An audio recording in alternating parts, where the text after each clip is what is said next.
Hello guys, I hope आप सभी ठीक होंगे। ये है माय मिस्टर प्रोफेसर का नेक्स्ट पार्ट। तो चलिए शुरू करते हैं। उससे पहले अगर मेरी वीडियोस आपको पसंद आते हैं तो लाइक करना और आगे के वीडियोस के लिए सब्सक्राइब करना। तो चलिए शुरू करते हैं। कहानी वहीं से स्टार्ट होती है जहाँ पर ख़त्म हुई थी। सब लोग वहाँ पर खड़े हुए थे। वहीं पर एक हॉस्पिटल की स्टाफ आती है और वो सिड को बोलती है कि मैम आपको बुला रही है। उसके बाद वो मतलब हॉस्पिटल के स्टाफ के साथ चला जाता है सिड, और बाकी के सब वहाँ पर खड़े थे।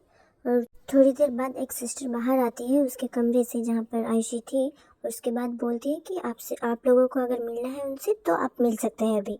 ये सुनने के बाद जो अभी और आरू थे वो दोनों अंदर चले जाते हैं और बाहर सिर्फ शगुन और रोहन खड़े थे। हम देखते हैं रोहन को, जो एकदम मतलब जैसे पत्थर की तरह खड़ा हुआ था, वो बैठ जाता है और रोने लगता है। वहाँ पर सिर्फ शगुन ही थी और कोई भी नहीं थे। शगुन रोहन के पास जाती है और बोलती है, तुम क्यों रो रहे हो? तुम्हें इतना क्यों दुख हो रहा है? उसी का तो मिसकैरेज हुआ है। शगुन फिर बोलने लगती है, आजकल के बच्चों को भी ना पता नहीं क्या क्या शौक चढ़े रहते हैं। अभी कॉलेज में है, पढ़ाई ना करके दूसरी तरफ जाने लगते हैं। शगुन को भी दुख था इस बात का कि उसका मिसकैरेज हो गया है। बस वो बात को घुमाने की कोशिश कर रही थी ताकि रोहन ना रोए। रोहन रोते रोते बोलने लगता, मेरी वजह से ही सब कुछ हुआ। शायद मैं प्रिंसिपल से हेल्प ना मांगता तो वो उसे हेल्प करने के लिए बोलते ही नहीं, ना ही ये सब कुछ होता। ये बोलने के बाद रोहन की आंखों से आंसू आने लगते हैं और शगुन उसे चुप कराने लगते हैं। ये देख के शगुन को जो है ना बहुत ही ज़्यादा मतलब सिंपैथी आ रही थी रोहन के लिए, बिकॉज रोहन जो है वो खुद को ही दोषी मान रहा होता है। दूसरी तरफ हमें सिड को दिखाया जाता है जो डॉक्टर के कैबिन के अंदर जाता है और उसके बाद बैठता है और डॉक्टर उससे बात करने लगती है। डॉक्टर बोलती है कि तुम्हें थोड़ा सा केयरफुल रहना चाहिए, थोड़ा सा ध्यान रखो। तुम्हें बहुत अच्छे से पता है कि आयशी कितनी सेंसिटिव है। इस बात से वो उसको कितना फर्क पड़ता है, भले ही वो दिखाएगी नहीं। और उसके साथ ये फर्स्ट टाइम मिसकैरेज नहीं हो रहा है, ये थर्ड टाइम है उसका।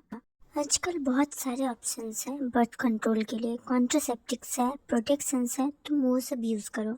तुम्हें याद है ना तुम्हारी डॉटर के टाइम क्या हुआ था? कितना पेन हुआ था आयशी को। तुम सिर्फ मेरे पेशेंट के हस्बैंड नहीं हो, तुम मेरे बहुत अच्छे दोस्त भी हो। सिड बोलता है कि हमें पता ही नहीं था कि वो प्रेग्नेंट है, इसी वजह से मैं टेक केयर नहीं कर पाया उसका। अब प्रॉमिस आगे से ध्यान रखूंगा। डॉक्टर बोलती है, वेल आगे से ध्यान रखने की कोई ज़रूरत नहीं है, बिकॉज वो फिर से कभी प्रेग्नेंट नहीं हो सकती। ये लास्ट चांस था उसका। तुम्हारे ऑलरेडी 2 बच्चे हैं तो शायद तुम्हें उतना फ़र्क नहीं पड़ना चाहिए, पर तुम्हें उसका इमोशनली ब्रेकडाउन ना हो जाए इसका ख्याल रखना पड़ेगा। फिर सिड बोलता है, क्या मैं उसे आज ही घर ले जा सकता हूँ? बिकॉज यहाँ पर मैं हर वक्त नहीं प्रेजेंट रह सकता हूँ, और घर में सब रहेंगे तो वो ठीक रहेगी। मेंटली और फिजिकली दोनों का ख्याल मैं रख पाऊंगा घर में। और मैं सोच रहा हूँ कि दी को भी बुला लूँ, बिकॉज दी उसकी बहुत ही ज़्यादा क्लोज है। फिर डॉक्टर बोलती है, तुम जैसा ठीक समझो, तुम आज ही उसे ले जा सकती हो, बट पेपर वर्क कंप्लीट कर देना, उसके बाद ले के चले जाना। इसका कोई इशू नहीं है, उसे और कोई प्रॉब्लम नहीं होने वाली है। और हाँ, आई एम सॉरी, मुझे तुम्हें इतना कुछ सुनाना नहीं चाहिए था, पर क्या करूँ बोलो, बचपन से देख रही हूँ ना उसे। तुम्हें उसको एक साथ देखा है मैंने, उसे मैं छोटे से बड़े होते हुए देखा है। वो मेरी छोटी बहन जैसी है। एक्चुअली तो भाभी है, बिकॉज तुम मेरे फ्रेंड हो और वो तुम्हारी वाइफ। सिड बोलता है और वहाँ से निकल जाता है। दूसरी तरफ हमें दिखाया जाता है आयशी को, जो बेड पर लेटी हुई थी और उसके दो साइड में अभी एंड आरू थे।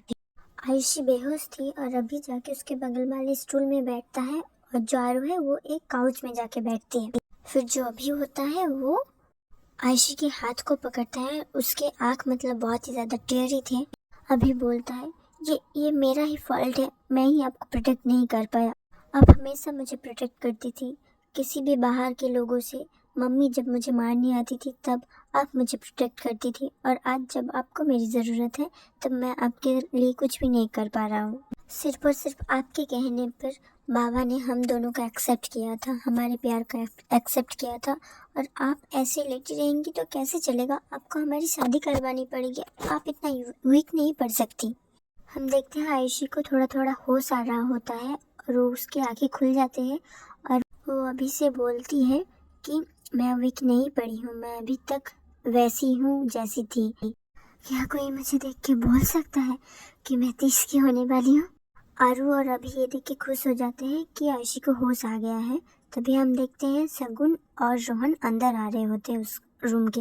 रोहन ये देख के खुश होता है कि आयुषी को होश आ गया है और वो उसके पास जाता है और बोलता है कि आई एम ग्लैड कि तुम ठीक हो, वरना मैं कभी अपने आप को माफ़ नहीं कर पाता।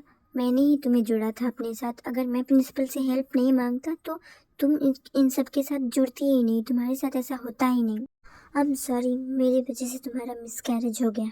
ये बोलने के बाद रोहन की आंखों से आंसू टपकने लगते हैं। ये देख के शगुन बोलती है, रोहन तुम्हें नहीं रोना चाहिए, रोना तो चाहिए आयुषी के पार्टनर को। ये सुन के आयुषी बोलती है, आप मेरे पार्टनर के बारे में ऐसे ही गलत नहीं बोल सकती। ये सुन के शगुन बोलती है, तुम अभी भी उस इनरिस्पॉन्सिबल आदमी के फेवर में बात कर रही हो। क्या ये बच्चा तुम्हारी अकेले की रिस्पॉन्सिबिलिटी थी? उसकी कोई रिस्पॉन्सिबिलिटी नहीं है तुम्हारी तरफ? तुम जस्ट एक कॉलेज स्टूडेंट हो, वो अपनी सेक्सुअल डिजायर को कंट्रोल नहीं कर सकता है क्या? रिस्पॉन्सिबिलिटी ही नहीं है आजकल के बच्चों पर। आयुषी से जवाब देती है, बच्चा किसे बोल रही हैं आप? ये बोलने के बाद आयुषी की सांसें फूलने लगती है। उसके बाद जो अभी होता है वो उसे बैठाता है और उसे पानी देता है। अभी बोलता है, पानी पीजिए आप पहले, उसके बाद बात करना। फिर शगुन की तरफ मुड़ता है अभी और बोलता है, प्रोफेसर आपको नहीं लगता है क्या अभी इस मोमेंट में ये बात नहीं करनी चाहिए थी आपको?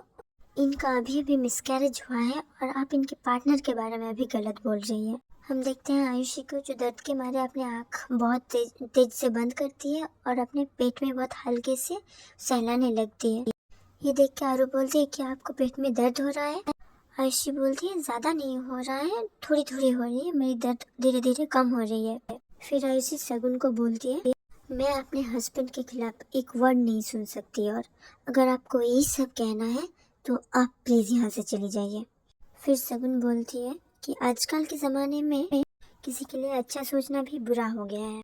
देखो ना, मैं तुम्हारे लिए ही सोच रही हूँ और तुम्हें ही उल्टा मुझे सुना रही हूँ।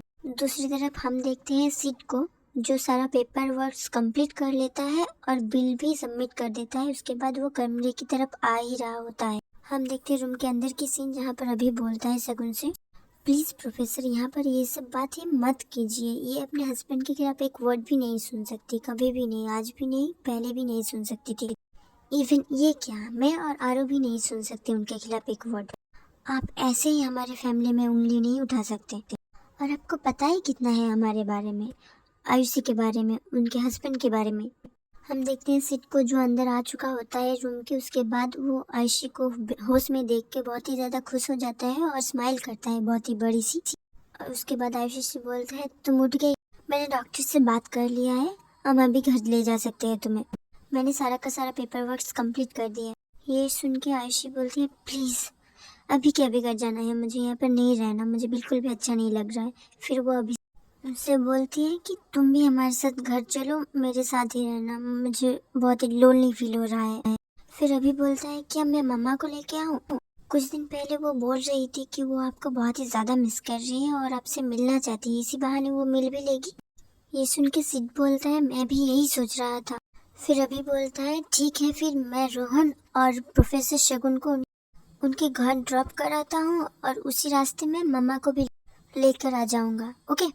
सिड बोलता है, ठीक है। और थोड़ी देर में एक नर्स एक व्हील चेयर लेके आ जाती है और उस व्हील चेयर में बिठा के ले जाता है आयुषी को सिड। और आरू भी उनके साथ ही जाती है और दूसरी तरफ जो अभी होता है वो उन दोनों को छोड़ने के लिए चला जाता है। ओके, यहीं पर एंड करती हूँ मैं आज का वीडियो। आई होप आपको पसंद आया होगा। नेक्स्ट पार्ट जल्दी आएगी। Thanks for watching, bye bye.